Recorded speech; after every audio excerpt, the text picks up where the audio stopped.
하나님 말씀을 같이 보겠습니다.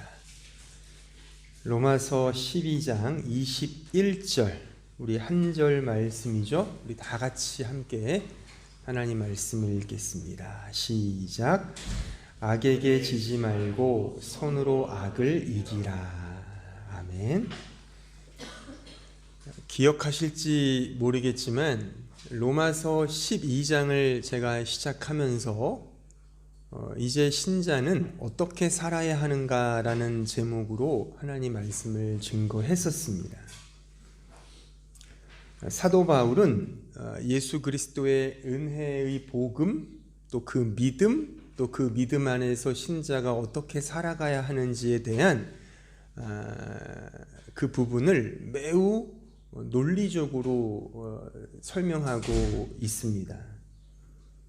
그 마틴 로준스 목사님의 말을 빌리면 로직 온 파이어, 불붙는 열정과 같은 그런 논리로 사도는 하나님의 전적인 은혜의 복음을 설명하고 그 믿음을 진술하며 그 믿음 안에서 신자가 이제 어떻게 살아야 하는지에 대한 매우 명확한 그런 논리로 설명하고 있습니다. 그래서 12장 마지막 절이 선으로 악을 이기라로 이제 마치고 있는 겁니다.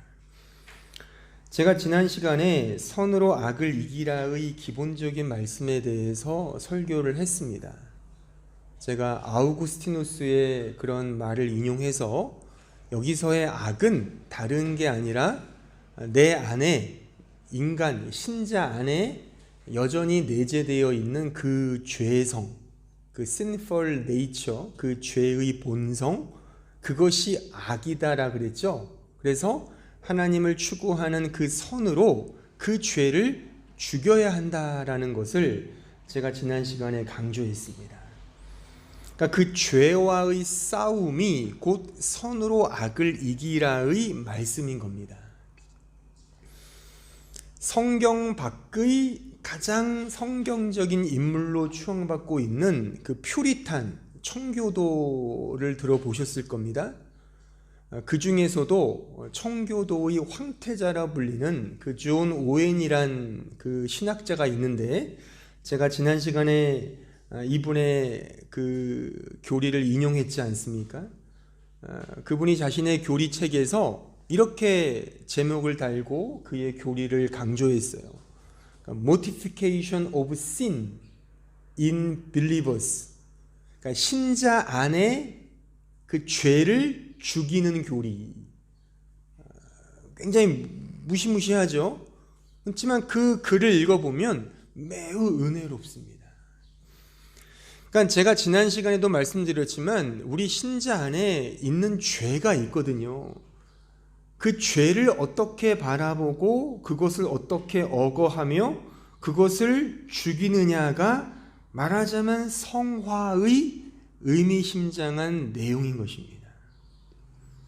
저는 이 로마서 12장을 마무리하면서 지금까지 배운 내용들을 좀 더 체계적이고 좀 종합적으로 정리할 필요가 있음을 느껴서 전체를 이제 마무리 지으면서 이제 우리의 신자의 삶으로 적용하여 이 12장을 좀 마치려고 합니다. 그 주제를 저는 성화라는 교리, 이 진리로 정해 보았습니다.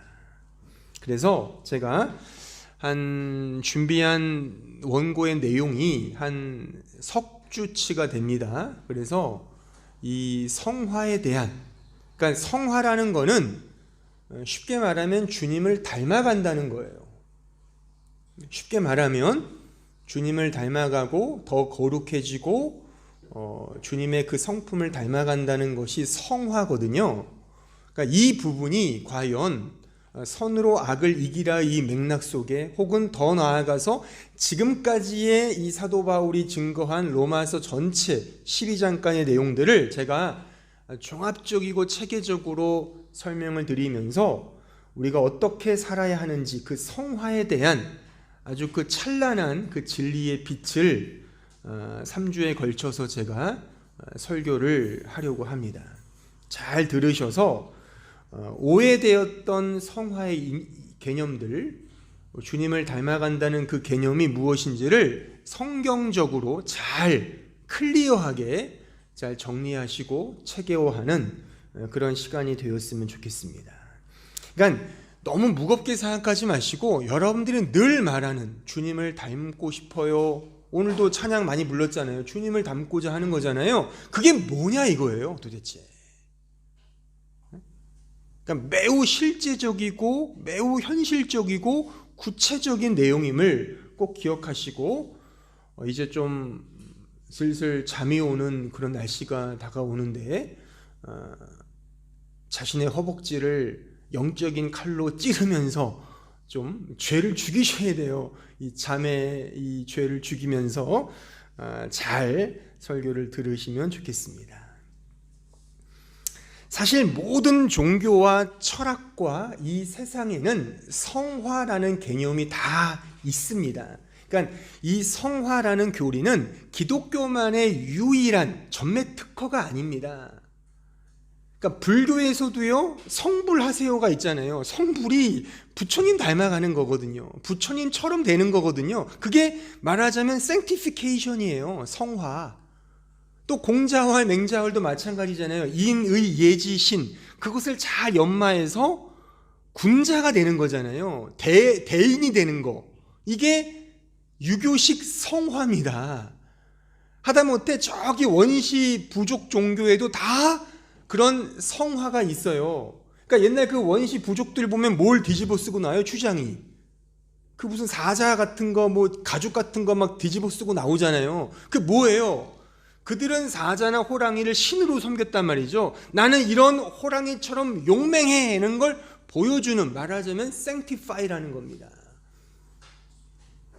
모든 곳에 다 성화가 있습니다. 좀 남다른 경험, 영험함, 특별한 능력의 소유, 이걸 통해 각광을 받고자 하는 인간의 본성 속에는 따라서 종교적, 철학적, 사상적, 심지어 정치적으로도 이 sanctification이라는 개념은 다 있습니다.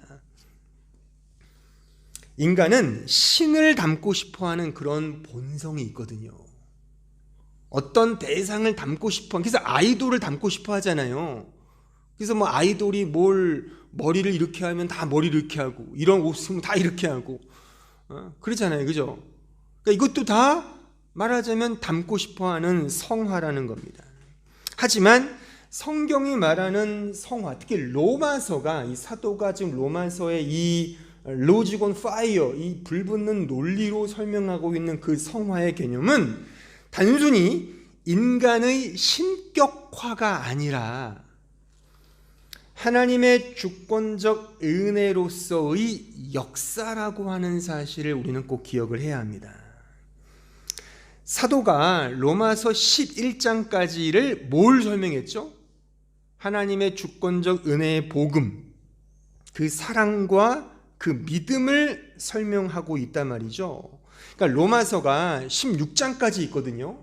16장 마지막 장은 인사말이니까 빼고, 의미가 없으니까 일단 빼고 15장까지가 주된 내용으로 친다면 11장까지 거의 4분의 3, 거의 7할 정도가 다 하나님의 은혜와 복음을 설명하고 있단 말이죠. 그런 복음의 설명 이후에 이제 그 복음의 은혜를 아는 자가 흘러나오는 당연한 격발이 바로 성화라는 이런 논리로 이 사도가 설명하고 있다는 겁니다. 따라서 11장 마지막 구절을 한번 보자고요. 11장 36절 보세요. 이는 만물이 주에게서 나오고 주로 말미암고 주에게로 돌아감이라 그에게 영광이 세세에 있을지어다. 아멘. 이렇게 11장이 끝나요. 우리가 잘 아는 from God, through God, to God.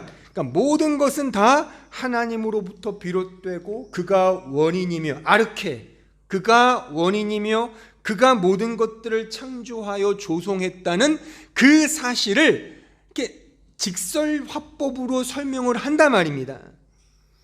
이런 설명 이후에 이제 우리가 이런 은혜와 사랑을 받았으니 그 받은 바 은혜와 사랑을 당연히 흘려주는 것이 맞지 않냐라는 논리가 12장부터 자연스럽게 흘러나오는 거예요. 그래서 12장 1절 보세요. 그러므로 접속사, 그러므로 이런 은혜를 받았으니 그러므로 형제들아 내가 하나님의 모든 자비하심으로 너희를 권하노니 너희 몸을 하나님이 기뻐하시는 거룩한 산 제물로 드리라. 이는 너희가 드릴 영적 예배다로 이어진단 말입니다. 특히 드리라의 이 말씀이 파리스템이라 그랬죠. 그 십자가 옆에 나를 세우는 겁니다. 그 은혜만을 알고 사랑만을 알고 그 사랑과 은혜, 십자가에서 보여진 그 사랑과 은혜를 흘려주는 그런 삶이 신자의 마땅한 성화라는 이 논리로 사도는 설명하고 있다는 겁니다. 그래서 이런 맥락 속에서 은사를 설명하고 12장 마지막 절에 선으로 악을 이기라, 즉 하나님을 추구하는 그 사랑으로 너만을 사랑하려고 하는, 너만을 확장시키려는 그 욕망, 자기 사랑, 자기 가치, 자기 의를 죽여라 이겁니다. 죽이고 그 사랑을 계속적으로 흘려줘라. 그래서 13장에 가면 이제 사랑하는 빛 외에는 빚지지 마. 그러니까 사랑만 흘려주라는 거예요. 사랑의 모든 율법의 완성이라는 것을 13장에서 이제 결론을 내리고 있다는 사실입니다. 이런 의미에서 성화는 신적 은혜의 직설법적 설명에서 시작하여 신자에게 주어진 명령으로 이해된다는 사실을 기억하셔야 돼요. 그러니까 하나님의 하나님 되심이 직설법적 어감으로 설명이 되는 거예요. 하나님은 이런 분이야. 난 이렇게 너를 사랑했어. 이것이 십자가의 은혜야 하는 걸 매우 이렇게 직설 화법으로 설명해 놓고, 그러니 너희도 그렇게 해. 명령으로 우리에게 주어진단 말입니다. 그러니까 대표적인 구약의 예가 레위기 11장 45절 보세요. 나는 너희의 하나님이 되려고 너희를 애굽 땅에서 인도하여 낸 여호와라. 그러니까 직설법이에요. 그냥 설명해 주는 거예요. 나는 하나님이야. 그리고서 내가 거룩하니, 그것도 직설법이죠. 내가 거룩한 존재야. 그러니 너희도 거룩해라. 명령으로 우리에게 주어진다는 말입니다. 하나님의 하나님 되심의 직설법적 설명이 우리로 하여금 명령법으로 갖게 하는 이런 전형적인 화법이 성화의 매우 중요한 개념이라는 것이죠. 이 부분을 베드로 사도는 좀 더 쉽게 이렇게 적용을 하여 설명을 합니다. 베드로전서 1장 15절 보세요. 오직 너희를 부르신 거룩한 이처럼 너희도 모든 행실에 거룩한 자가 되라. 마찬가지죠. 그러니까 하나님이 어떤 분이냐? 너희를 부르신 분이야. 그가 거룩한 분이거든. 그러니 너희도 거룩한 자가 되라. 그러면서 16절 기록되었으되 내가 거룩하니, 직설법, 내가 거룩해. 그러니 너희도 거룩하라. 명령으로 주어진다는 사실이죠. 그러니까 하나님을 알면 하나님에 대한 그 지식은 반드시 우리로 하여금 명령으로 수납되고 받아들이며 수행하며 순종하며 그렇게 닮아가는 그런 삶의 자세와 태도로 격발된다는 사실을 우리는 이러한 말씀들을 통해 우리는 이해하고 해석할 수가 있는 것입니다. 하나님을 알았기 때문에 이러한 존재가 되는 겁니다. 자, 에베소서 4장 22절 보세요.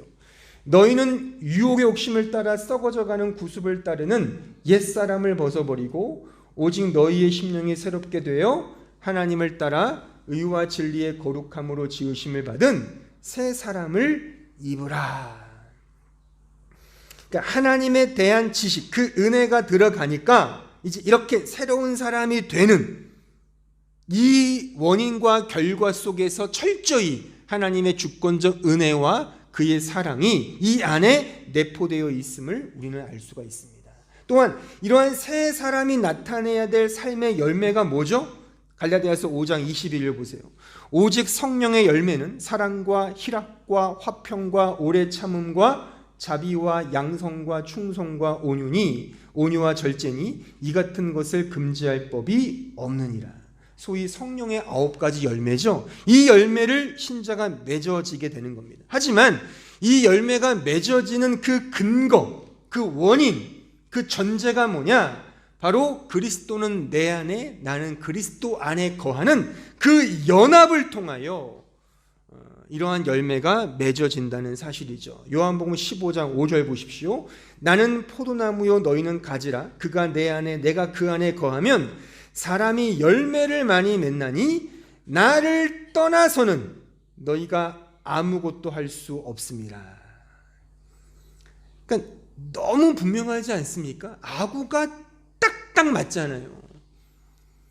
그리스도와의 연합을 통해 이 성화의 열매가 맺어진다는 사실이죠. 따라서 성화의 열매는 내가 스스로 맺는 싸움이 아니라, 내가 막 만들어내는 열매가 아니라 그리스도와의 연합을 통하여 그의 은혜로 열매가 맺어지게 된다는 것이죠. 이런 의미에서 은사로서의 선물인 겁니다.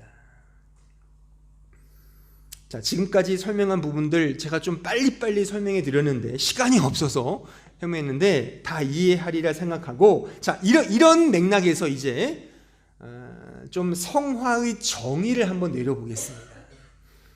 제가 성화에 관련된 여러 가지 식들을 제가 쭉 보면서 다양한 좀 우리가 익히하는 유명한 신학자들이나 목회자들의 정의들을 좀 소개를 할까 생각하다가 너무 좀 이렇게 복잡해질 것 같아서 그냥 제가 내린 결론, 제가 한번 이 성화의 정의를 내려본 요 개념을 제가 소개하는 것으로 가늠하려고 합니다. 제가 성경을 통해서 또 지금까지 로마서를 강의하면서 이 로마서가 이해하고 있는, 가르치고 있는 성화의 개념을 이렇게 한번 제가 정의를 내려보았습니다. 제가 한번 적어봤는데 잘 보세요. 성화란 하나님께서 그리스도와 연합된 신자를 무조건적 은혜로 감싸 안아 그 은혜가 은혜되도록 강권적으로 맞추어 흔드시는 자비로우신 믿음의 역사. 하여튼 좋은 말은 제가 다 붙여놨어요. 이게 성화입니다. 이게 성화입니다. 이게 성화의 개념, 정의라고, 데피니션이라고 저는 이렇게 내려보았습니다. 그러니까 성화란 주체는 하나님이죠. 하나님께서 그리스도와 연합된 신자를 무조건적인 은혜로 감싸 안아 그 은혜가 은혜되도록 강권적으로 맞추어 흔드시는 그의 자비로우신 믿음의 역사다. 이 정의를 3주에 걸쳐서 제가 설명해 드리려고 합니다. 지금 보셔서 알겠지만 약간 세 등급으로, 세 부류로 나눌 수가 있죠. 하나의 성화의 중요한 강조점은 전적인 하나님의 무조건적인 은혜다라고 하는 측면, 이게 오늘 제가 설명할 부분이고 본론에서, 또 하나의 강조점은 그리스도와의 연합, 이게 성화인 거예요. 그리스도와의 연합된 신자는 이제 그 성향이 바뀐 존재거든요. 그래서 자발적으로 격발되는 그 성화, 그 거룩애로의 참여와 책임과 순종이 격발된다는 사실이죠. 이 부분은 다음 주에. 마지막 강조점은 그 은혜가 은혜되도록 역사하시는 성령 하나님의 역사하심. 그걸 특별히 은사라고 저는 12장을 설교하면서 말씀을 드렸죠. 이런 성령의 은사로서의 그 사랑, 이것은 마지막 세 번째. 따라서 보세요. 하나님의 무조건적인 은혜를 성부 하나님에게 돌린다면 그리스도와의 연합을 성자 하나님에게 돌리고 마지막 은사를 주시는 성령 하나님에게 성화를 포커스를 둔다면 성부, 성자, 성령 삼위일체 하나님의 성화의 역사하심을 우리는 매우 교리적이고 신학적인 의미로 도출할 수 있는 거예요. 그래서 제가 신학교에서 배울 때는 이러한 의미가 조금 없었는데 최근에 이렇게 논문들을 제가 좀 보고 또 제가 아주 친한 한 분 목사님이 이 부분에 대해 논문을 쓰신 걸 제가 본 적이 있는데 또한 지금 미국에서도 유수한 신학대학에서 이런 용어를 많이 써요. 즉 성화에 있어서 삼위일체 하나님의 성화론, 매우 의미가 있는 거죠. 바로 이 정의가 그런 개념인 거예요. 성부, 성자, 성령께서 각자의 신자를 거룩하게 만드시는 무조건적인 은혜, 그리스도와의 연합, 성령의 은사 주심, 그 사랑을 주심, 사랑을 베푸심, 그걸 통해 우리가 이제 이 삼위일체 하나님을 따라 은혜를 흘려주고 그 연합을 따라 그리스도를 닮아가며 성령의 은사를 따라 사랑을 흘려주는 이 삼위일체, 그런 맥락에서 이 성화를 이해할 수 있는 겁니다. 이 부분은 이제 마지막 제가 대단원의 결론을 내리면서 좀 더 제가 강조를 해드리겠습니다. 어쨌든 오늘은 이 정의, 제가 정의한 이 개념을 가지고 특별히 첫 번째, 그러니까 성화는 하나님의 전적이고 무조건적인 은혜다. 우리가 성화를 가장 오해하고 그릇되게 이해하는 가장 결정적인 내용은 뭐냐면, 성화의 주체를 자꾸 신자로 이해하는 오해인 것입니다. 제가 명확하게 말씀을 드리겠어요. 아주 분명하게, 아주 명쾌하게, 확고하게 말씀을 드리는데, 성화의 주체는 하나님이십니다. 하나님의 주체가 되시어 우리 신자를 그 은혜로 거룩하게 만들어 가시는 과정이며 여정이 성화입니다. 이런 맥락에서 앞서 설명드린 그런 타 종교, 타 철학, 타 인문학에서의 고급지게 인격이 도야하고 성장하는 것은 성경이 말하는 성화가 아니에요. 근데 이 기독교라는 성경을 말하면서도 그런 식으로 성화를 이해하고 가르치는 경우가 비일비재하다는 것에 이 시대의 목사로서 조금 안타까운 거죠. 아니, 그러려면 뭐하러 예수님을 믿겠어요? 그냥 공자님 책 읽고 부처님 책 읽고 그냥 성불하시지. 더 고급스러운 인격으로 아주 도야할 수 있는 게 그런 맥락이잖아요. 그런 게 아닙니다. 기독교의 성화는 하나님께서 주권적으로 역사하셔서 우리를 거룩하게 만드시는 그 여정이며 과정이라는 사실. 그래서 무조건적인 은혜인 겁니다. 자, 에베소서 2장 1절을 보세요. 그는 허물과 죄로 죽었던 너희를 살리셨도다. 그때의 너희는 그 가운데서 행하여 이 세상 풍조를 따르고 공중의 권세 잡은 자를 따랐으니 곧 지금 불순종의 아들들 가운데서 역사하는 영이라.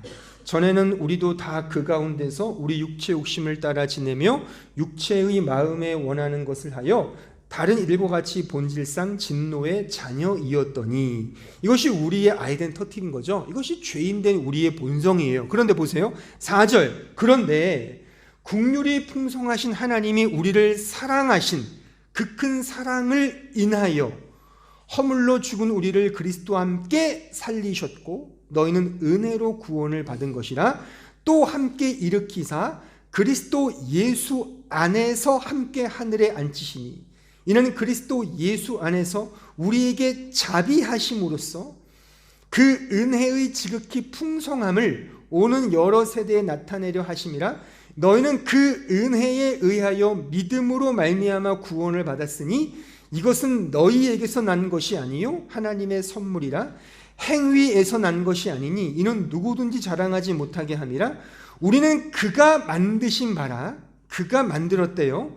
그리스도 예수 안에서 선한 일을 위하여 지으심을 받은 자니, 그러니까 선한 일을 했기 때문에 지으심을 받았고 자녀가 되는 것이 아니라 이 선한 일을 위해 창조되고 지음받았다는 그 원인과 그 근거가 하나님이라는 사실이죠. 이 일은 하나님이 전에 예비하사 우리로 그 가운데서 행하게 하려 하심이니라. 분명합니다. 우리가 거룩해지고 선한 일을 하는 것은 하나님이 그렇게 우리를 만드셨기 때문에 그렇게 되는 결과라는 겁니다. 여기에 특별히 주목할 구절은, 문구는 마지막 행하게 하려 함이라는 이 단어인데, 이 단어는 능동 형태예요. 능동태입니다. 그러니까 행하는 건 우리가 행하는 게 맞아요. 우리가 행해야 돼요. 왜요? 성화는 우리가 맺는 열매니까. 하지만 이 단어가, 보세요, 이 단어의 시제는 그런데 재밌게도 부정과거 시제예요. 그리고 동일하게 가정법이에요. 또 그러니까 우리나라 어감으로는 생소하겠지만 헬라어는 영어나 독일어처럼 그 시제와 법과 이런 형식이 명확하잖아요. 헬라어는 더 명확하거든요. 그러니까 이 한 단어가 능동 형태긴 한데 이것이 부정과거 시제입니다. 부정과거 시제는 뭐죠? 제가 말씀드렸죠. 헬라어의 부정과거 시제는 우리나라에 이런 시제가 없어요. 부정과거 시제는 이미 확정된 것을 의미하는 거예요. 이미 확정된 거, 과거에 이미 확정된 거, 번복도 없고 빼박인 겁니다. 이럴 때 부정과거 시제를 써요. 그러니까 이 행하는 것은 하나님 편에서 완료되었다는 의미입니다. 그런데 능동태로 쓰인 거죠. 또한 가정법이에요. 가정법은 뭐죠? 현재 사실과 반대죠. 그러니까 지금 현재는 이런 모습이 아닐 수 있죠. 그러니까 신자의 현실, 실존을 말하는 겁니다. 우리의 현실이 신자가 되었어도 여전히 하나님을 향하여 선한 일을 살기보다는 다 자기 욕심을 위해 살지 않습니까? 그거를 여지를 두고 있는 말씀인 거예요. 하지만 확정된 거죠. 하지만 내가 그게 살아야 돼요. 이러한 어법의 표현들. 그래서 사도 바울이 이 언어의 규제라고 하는 거예요. 천재인 거죠, 이 사람은. 그래서요. 이런 표현을 쓰는 겁니다. 이미 확정된 거지만 내가 해야 돼요. 하지만 지금의 나의 현실의 모습은 그것과는 결이 다른, 다 나만을 위해 살아가는 그런 현실을 꼬집으면서, 하지만 걱정하지 마. 하나님이 만드셨기 때문에 그렇게 될 거야. 이거를 어떻게 설명할까요? 제가 예전에 한번 이 예를 제가 드린 적이 있는데 다시 한번 제가 그 예를 드리면, 제가 우리 애들에게 한글을 가르칠 때, 특히 여기 루이 꼬맹일 때 제가 한글을 가르칠 때 한글을 몰랐어요. 까막눈이었어요. 어릴 때 모르겠죠. 그때 제가 그랬어요. 연초에 올 연말 되면 성탄절 선물로 내가 라니의 연대기라는 소설을, 아주 재밌는 동화가 있거든요. 내가 그걸 사주겠다. 그러니까 제가 그래요. 기억하지 모르겠지만, 아빠, 난 글을 몰라. 제가 그랬어요. 아니, 크리스마스가 되면 너는 한글을 알게 될 거야. 그러니까 저를 보면서 내가 한글을 안다고? 눈을 껌뻑껌뻑거리는 게 기억이 나요. 근데 연말에 제가 한글을 알았을까요? 알게 되었어요. 어떻게 했을까요? 제가 미친 듯이 가르쳤거든요. 줄이를 틀면서 이거 기억이야, 니은이야, 한글을 띈 거죠. 그러니까 하나님의 의지와 그의 열심이 우리를 이렇게 만드신다는 거죠. 또 우리가 그렇게 해야 되는 건 맞아요. 하지만 그 배후에 하나님의 이러한 역사와 능력과 이런 흔드심이, 강권적인 흔드심이 우리에게 선행된다는 사실입니다. 그걸 말하는 거예요. 그거를. 하나님의 은혜가 우리를 만들어가는 싸움인 겁니다. 성화라는 것은요. 그래서 이 성화에 있어서 거의 교과서처럼 우리가 읽고 공부하는 그런 명저가 있어요. 우리 특히 개혁교회에서는요. 존 칼빈이 쓴 기독교 강요라는 책이 있는데, 그 책의 원래 원제 제목이 뭐냐면 경건에 대한 개요 교리라는 제목이에요. 원래가 그 1559년에 나왔던 그 마지막 판 말고 그 전에 얇은 이 좀 간단하게 쓴 것은 원래 이 제목이었어요. 특히 이 칼빈은 자신의 이 글을 쓰면서 첫 번째 단원에서 경건에 대해 이렇게 소개를 해요. 경건은 하나님의 은혜를 우리 신자가 깨달음으로 생기는 하나님에 대한 사랑, 하나님의 은혜를 우리 신자가 깨달음으로 생기는 하나님에 대한 사랑과 존경이 경건이라고 정의를 했어요. 이건 맞는 정의인 거예요. 그러니까 모든 것이 하나님의 은혜로서 생겨나고 그 은혜가 발단이 되고 과정이 되고 결과짓게 하는 그의 강권적인 흔드심의 역사가 성화라고 하는 사실입니다. 따라서 무조건적인 은혜인 거예요. 그런데 모든 영역에서 마찬가지로 이 성화에 대해서 우리가 오해하는 것은 우리 스스로가 신을 닮고자 한다는 이런 매혹적인 미묘한 이러한 진술이 우리에게 너무나도 잘 들어맞기 때문에, 우리 본성에 들어맞기 때문에 이런 무조건적인 은혜의 개념이 희석되는 경우가 너무나 많다는 것이 안타까운 것입니다. 왜 아담과 이브가 선악과를 먹었습니까? 사탄의 꾀임이죠. 그 꾀임이 뭐였습니까? 이 선악과를 먹으면 너희 눈이 밝아져서 하나님과 같이 될 수 있어. 자기 욕망, 자기 자랑, 자기 사랑, 자기 확장, 이것이 죄거든요. 이것 때문에 우리는 무조건적인 은혜를 이해를 못하는 거죠. 언제나 내 자신의 자아 실현을 위하여 성화를 이렇게 이용하고자 하는 그런 구실로 전락시킨다는 사실입니다. 여러분들 나르시시즘이라고 들어보셨어요? 저는 영적 나르시시즘이라고 붙이고 싶은데, 이 나르시시즘이라는 건 정신분석학에서 자기애, 자기 사랑을 뜻하는 심리적 용어예요. 그러니까 이 영적 나르시시즘이란 뭐냐면 하나님이라는 존재, 그 은혜라는 실체가 없이도 인간은 충분히 허상을 쫓아 성화를 이룰 수 있다는 그런 개념인 겁니다. 제가 서론에서 말씀드린 타 종교의 성화가 있다는 개념이 이거죠. 그러니까 실체, 하나님이라는 존재, 하나님의 은혜가 없이도 인간은 자기 애를 극대화시키고자 하는 죄된 본성이 있거든요. 선악과를 따먹은 본성이 이거니까. 그러니까 이 나르시즘, 자기 애의 발현 속에서 성화를 도모할 수 있다는 것입니다. 옛 현인들은 이러한 이야기를 좀 더 본질적으로 이렇게 설명을 했어요. 호모 미미쿠스. 미미쿠스가 뭐죠? 흉내내다죠. 그러니까 호모 미미쿠스, 흉내내는 인간을 정의했습니다. 인간은 흉내를 내고 싶은 거죠. 어디까지? 신을 흉내내고 싶은 거죠. 그래서 그리스 로마 신화가 왜 나온 겁니까? 신을 흉내내고 싶어서 신을 만든 거잖아요, 인간들이. 다 신전직구서. 그러니까 자기들의 욕망의 구현이 그리스 로마 신화인 겁니다. 인간이 이렇듯 미미쿠스 하고 싶은 나르시즘, 자기를 드러내고 싶어하는 욕망이 있거든요. 그래서 이런 욕망이 교묘하게 신적 존재로 자기를 드러내고 싶은 욕망 속에 성화를 이렇게 이용한다는 것입니다.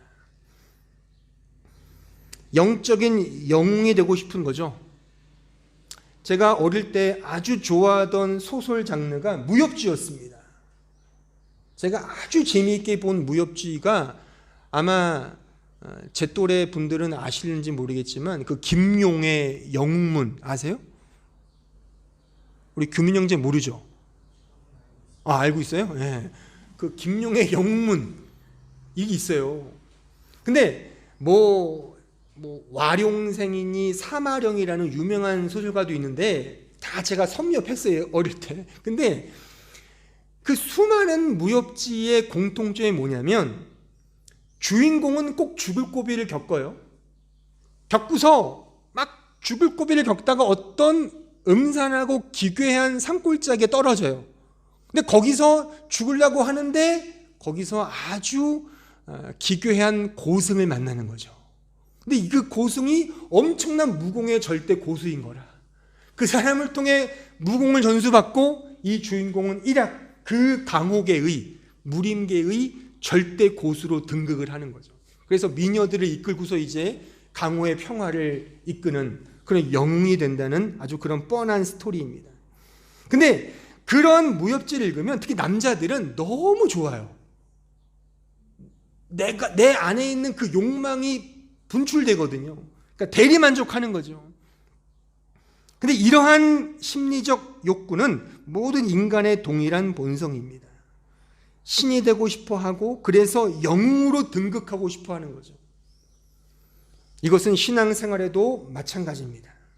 이런 유의 영웅이 되고자 신앙생활을 열심히 할 수 있습니다. 영적 엘리트가 되고자 하고 남다른 능력의 소유자, 종교라는 이름으로 자신을 드러내고자 하는, 그래서 그 남다른 능력으로 다른 사람들을 가스라이팅 시키는 거죠. 너는 그 정도밖에 안 됐어? 아이고 어떻게 하냐? 그 하나님 기뻐하시겠냐? 나 봐봐, 이렇게 나는 말씀도 많이 알고 찬송도 잘 부르고 기도도 잘하고 새벽 제단도 쌓고 이렇게 주님을 닮아가고 있잖아. 그런 심리가 있다면 그건 성화가 아닙니다. 근데 사실 제가 언젠가도 여러 번 말씀드렸지만 목회자로서, 현실 목회하는 목회자로서 이런 유혹에 늘 넘어져요. 이런 식의 가스라이팅을 통해 영적 엘리트와 그렇지 못한 사람들을 나누고 잘한 사람들을 부추기고 못한 사람들을 약간 공갈 협박하면 교회가 성장하고 잘 굴러갑니다. 성화를 잘못되게 이용하는, 인간의 욕망에 따라 이용하는 매우 저급한, 천박한 그런 잘못된 개념인 것입니다. 근데 이렇게 생각할 수밖에 없는 근저에는 인간은 모든 영역에서 다 조건적 거래를 지향하기 때문인 겁니다. 그러니까 하나님과도 조건을 매기고 조건적 거래를 하고 싶은 거죠. 내가 잘한 만큼 보상을 받고 싶어 하는 겁니다. 지난주에도 예배 끝나고 교제하는데 어떤 분이 그래요. 만약 하나님으로부터 보상이 없으면 정말 잘할 수 있을까? 저는 들으면서 야, 참 정직한 고백이다. 그런 고백이 있어야 되는 거예요, 우리 안에. 우리 안에 없다면 거짓말이거든요. 정말 주님만을 사랑해서 헌신하십니까? 정말? 그렇지 않아요.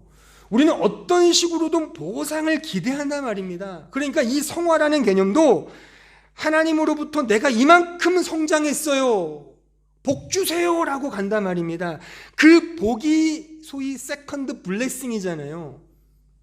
세컨드 블레싱이라고 들어보셨죠? 제 두 번째 축복, 내가 이만큼 했으니까 하나님 복 주세요, 은혜 주세요, 성령 경험케 해주세요, 성령 충만하게 해주세요 라는 세컨드 블레싱으로 가고, 그 세컨드 블레싱이 현대 교회에 꽤 인기 있는 개념이 되고 있는 거 아닙니까? 우리는 무조건적인 은혜는 칭의로만 상정해 놓고 제한시켜 놓고 그 이후에 성화는 이제 적절하게 거래하려고 하는 그 포문을 열고 있는 형국이에요. 그래서 칭의와 성화를 너무나도 지극히 구분지으려고 해요. 물론 성경에 보면 칭의와 성화가 구분된 건 사실이지만 성화든 칭의든 성화든 혹은 마지막 영화든 간에 다 하나님의 무조건적인 은혜가 근거거든요. 그런데 우리 인간들은 칭의는 그래, 칭의만큼은 어쩔 수 없으니까 은혜로 놔두자.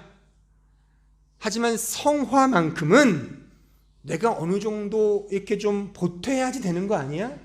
협업을 해야지, 협력을 해야지 성화가 되는 거지라고 그런 식으로 성화를 적절하게 이해한단 말이죠. 그것이 아님을 꼭 기억을 해야 됩니다. 세컨드 블레싱으로 주어지는 그 결과가 아닌 겁니다.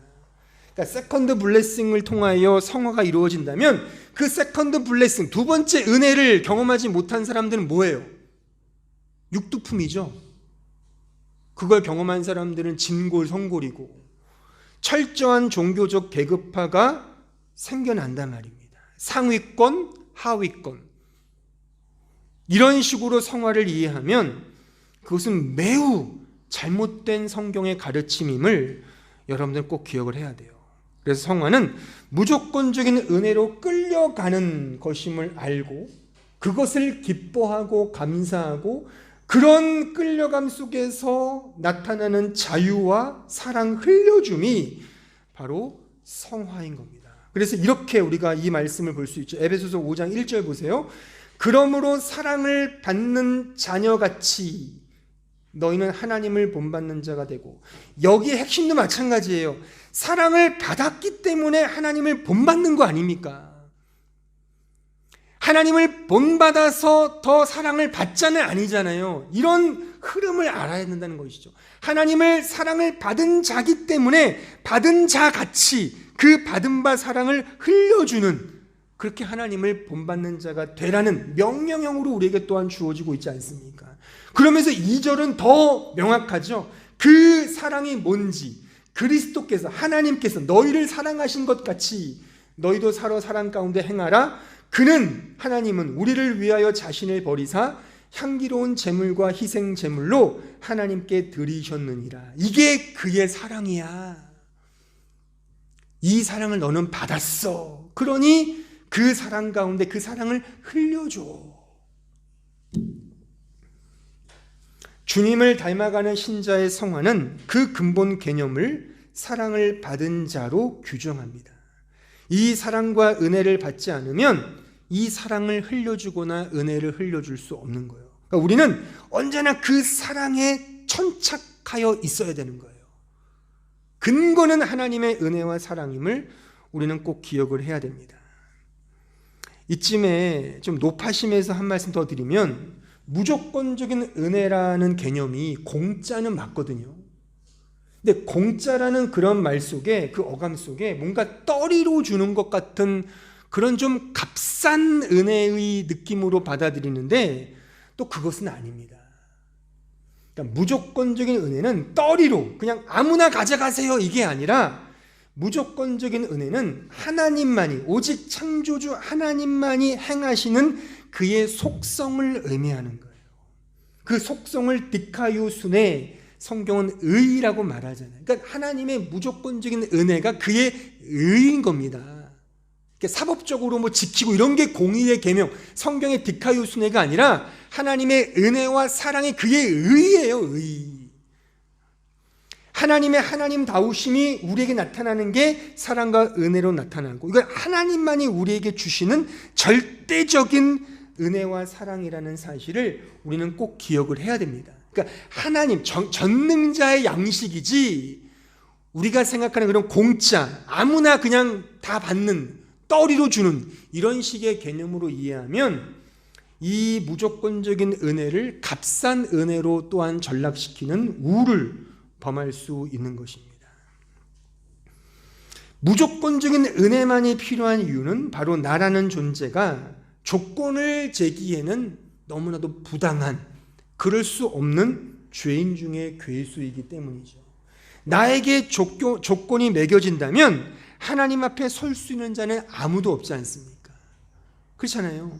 그런 의미에서 하나님께서 무조건적인 은혜와 사랑으로 우리에게 찾아오시는 그의 은혜라는 사실을 꼭 기억을 해야 돼요. 이런 맥락에서 이 무조건적인 은혜는, 나는 이 은혜, 절대 은혜라는 사실 외에는 나는 소망도 없고 가치도 없음을 아는 내 자신의 전적인 타락과 죄인됨을 깨닫는 것임과 동시에 그 전적인 은혜만이 나 같은 죄인을 의롭고 거룩한 하나님의 자녀로 이미 만드셨다는 그 사실을 내포하고 있기 때문에 무조건적 은혜인 것입니다. 나는 전적인 죄인 맞습니다. 동시에 나는 이제 그 은혜로 하나님의 거룩한 자녀가 이미 되었습니다. 이 약간 모순된 이 표현, 마르틴 루터의 유명한 표현이죠. 우리는 의인이면서 동시에 죄인이다. 이걸 말하는 거예요. 의인이면서 동시에 죄인임을 아는 것, 이게 성화의 기초이며 근거이며 본질인 겁니다. 은혜를 알면 알수록 더 내 자신이 죄인이라는 사실을 알게 되고, 역설적이게도 그 은혜를 알면 알수록 더욱 그 은혜만이 나를 의롭게 하고 거룩하게 하여 자유케 했다는 사실을 알게 된다는 것이죠. 주님을 더 알고 더 닮아가고 싶다는 것은 이미 알고 이미 닮고 있다는 그 열망이며 갈망이지 않습니까? 그러니까 비교급은 원급의 열망이고 갈망이잖아요. 그러면 최상급은 그 비교급의 열망이며 갈망이겠죠. 더더욱 또 가는 거죠. 어제보다 오늘보다 내일 더 하나님의 은혜를 따라 살아가는 거죠. 난 여전히 죄인이고, 하지만 그 은혜 때문에 의인이고, 이것이 매 순간 반복되면서 사이클링으로 돌면서 과정되는 것이 바로 성화인 것이죠. 더욱더 하나님의 은혜의 풍성함을 누리는 것입니다. 이 사실을 마르틴 루터는 새로움의 침입이라는 개념으로 설명을 했어요. 새로움의 침입. 그의 말을 그대로 인용하면 진보한다는 것은 항상 새롭게 시작한다는 것을 의미한다. 진보한다는 것, 성화된다는 것, 성숙된다는 것은 항상 새롭게 시작한다는 것을 의미한다. 단순히 처음 그 자리로 돌아간다는 의미가 아니라 그 은혜의 풍성함 속에서 처음처럼, 그 은혜의 풍성함 속에서 처음처럼 그 은혜를 경험한다는 의미인 거죠. 예레미야 애가 3장 19절 보십시오. 내 고초와 재난 곧 쑥과 담즙을 기억하소서. 내 마음이 그것을 기억하고 내가 낙심이 되오나 이것을 내가 내 마음에 담아두었더니 그것이 오히려 나의 소망이 되었사옴은 여호와의 인자와 국률이 무궁하심으로 우리가 진멸되지 아니함이니이다. 이것들이 아침마다 새로우니 주의 성실하심이 크시도소이다. 내 심령에 이르기를 여호와는 나의 기업이시니 그러므로 내가 그를 바라리라 하도다. 우리 자신을 보는 거죠. 여기에 19절 고초와 재난과 습과 담즙은 내 자신의 죄인됨을 의미하는 거예요. 우리 죄인됨을 깨닫는 순간 우리는 늘 낙심하고 걱정하고 염려가 생기지 않습니까? 그걸 말하는 거예요. 그런데 동시에 이러한 염려와 근심이 오히려 나의 소망이래요. 왜요? 왜 소망이에요? 그 다음에 주님의 인자와 국률이 무궁하기 때문에. 이러한 사이클링이 계속 돌아가는 거죠. 이것이 아침마다 새로운 거죠. 아침마다. 이런 맥락에서, 이런 도식의 흐름으로 이해한다면 내가 죄인됨이 오히려 복된 거죠. 죄를 짓는 것을 내가 무책임하게 방조한다가 아니라 그런 죄인으로 고발됨을 통하여 그 은혜가 매일 새로워지니까 그 풍성함 속에 더 자라가기 때문에 그 복됨이, 그 죄됨이 오히려 복됨이다. 그래서 아우구스티누스의 고백, 오 펠릭스 쿨파, 오 복된 죄여가 고백되는 겁니다. 이러한 예레미야 애가의 고백은 틀림없이 로마서 7장 사도의 고백과 일치합니다. 자, 7장 23절 보세요. 내 지체 속에서 한 다른 법이 내 마음의 법과 싸워 내 지체 속에 있는 죄의 법으로 나를 사로잡는 것을 보는도다. 오호라 나는 곤고한 사람이로다. 이 사망의 몸에서 누가 나를 건져내랴. 이게 신자의 실존적 고백이지 않습니까? 이건 신자의 고백이에요. 혹 어떤 신학자는 이거는 자연인의 고백이라고 말하는 사람들이 있는데, 그 자연인이라고 고백하는, 그렇게 말하는 신학자들의 대부분이 다 이분법으로 성경을 보는 사람들이에요. 그러니까 비성경적인 이해인 겁니다. 이 말씀은 철저히 사도 바울의 자전적인 고백이에요. 우리 신자의 실존적 고백이에요. 우리는 언제나 우리 자신을 보면 사망의 몸에서 누가 나를 건져내려 할 정도의 비참한 죄된 속성을 늘 연발하며 살지 않습니까? 하나님을 추구하는 선보다도 악을 추구하잖아요. 내 자신의 욕망을 향해 살지 않습니까? 근데 이것이 오히려 이런 고백으로 승화되죠. 25절, 우리 주 예수 그리스도로 말미암아 하나님께 감사하리로다. 이게 예레미야 애가의 그 말이잖아요. 내가 아무리 죄인이지만 하나님의 은혜가 나를 강권적으로 흔들기에 나는 하나님의 거룩한 백성이 맞습니다. 누가 나를 해야 할까? 그 누구도 하나님의 사랑 앞에 나를 끊을 수 없습니다. 이 고백이잖아요. 그럼 동일하게 또 고백해요. 그런즉 내 자신이 마음으로 하나님의 법을, 육신으로는 죄의 법을 섬긴다. 또 그래요. 그러니까 25절을 봐도 이건 신제 고백이 맞죠. 하나님의 고백 찬송하면서 동일하게 그런즉 내 자신이 마음으로 하나님의 법을 알지만 육신으로는 또한 죄의 법에 넘어집니다. 이러한 죄와 은혜의 연속성 속에서 오 복된 죄어를 부르면서 그 은혜가 나를 사로잡고 억어하여 하나님의 거룩한 백성으로 가게 할 것이라는 하나님을 향한 믿음 안에서 나의 성화를 이해한다는 사실입니다. 내가 노력하여 얻는 그런 싸움이 1차적으로 아니라 하나님의 하시는 이 의지, 하나님의 억어하시는 이 능력, 이 복음의 능력, 은혜의 능력, 은혜의 강권적인 역사가 나를 거룩하게 만들고야 말겠다는 그 하나님의 은혜 앞에 내가 순응하고 순종하고 믿음으로 바라보는 것, 이것이 바로 성화인 것입니다.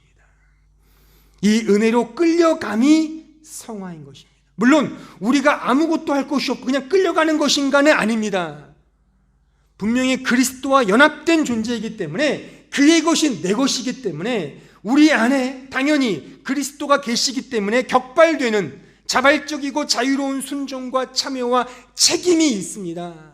하지만 그 모든 책임과 참여와 순종조차도 하나님의 값없는 무조건적인 은혜가 선행된다는 사실을 간과한다면 그 책임과 순종과 참여는 내 자랑이 되고 말 것이죠. 그건 성화가 아니라 말입니다. 따라서 마지막 이 두 인용한 성경 구절을 꼭 기억하세요. 예레미야 애가의 말씀을 집에 가셔서 10번 이상 읽어보세요. 이게 주님을 닮아가는 모습이구나. 난 여전히 죄와 쑥과 남집과 이런 소망 없는 낙심과 염려와 근심 속에 살지만 오히려 이런 모든 것들을 바꾸는 건 나의 각오와 나의 결심과 나의 행위의 그런 순차적인 발전이 아니라 하나님의 값없는 은혜의 침입이구나. 그 은혜 때문에 나는 거룩하게 되는구나를 깨닫는다면 그 하나님의 은혜 속에서 격발되는 그 순종과 열심은 하나님의 열심 그 자체일 것입니다. 그러니까 지난주 누가 더 질문했어요. 우리가 내세우는 그 사랑이 아가페 맞습니까? 예, 맞아요. 우리의 부족한 사랑이지만 그게 아가페 사랑이라니까요. 왜요? 예수가 계시니까. 내가 그 사랑을 만들어 가려면 그 사랑은 죽었다 깨어도 못하는 거죠. 하지만 하나님이 내 안에 들어오셔서 그 사랑을 주신다면, 성령으로 역사하신다면 우리가 찔끔찔끔 조금씩 문득문득 베푸는 그 사랑조차도 진짜 사랑인 거예요. 그 사랑을 할 수 있습니다. 이게 성화인 거예요. 따라서 성화는 하나님께서 그리스도와 연합된 신자를 무조건적 은혜로 감싸 안아 그 은혜가 은혜되도록 강권적으로 맞추어 흔드시는 자비로우신 믿음의 역사인 겁니다.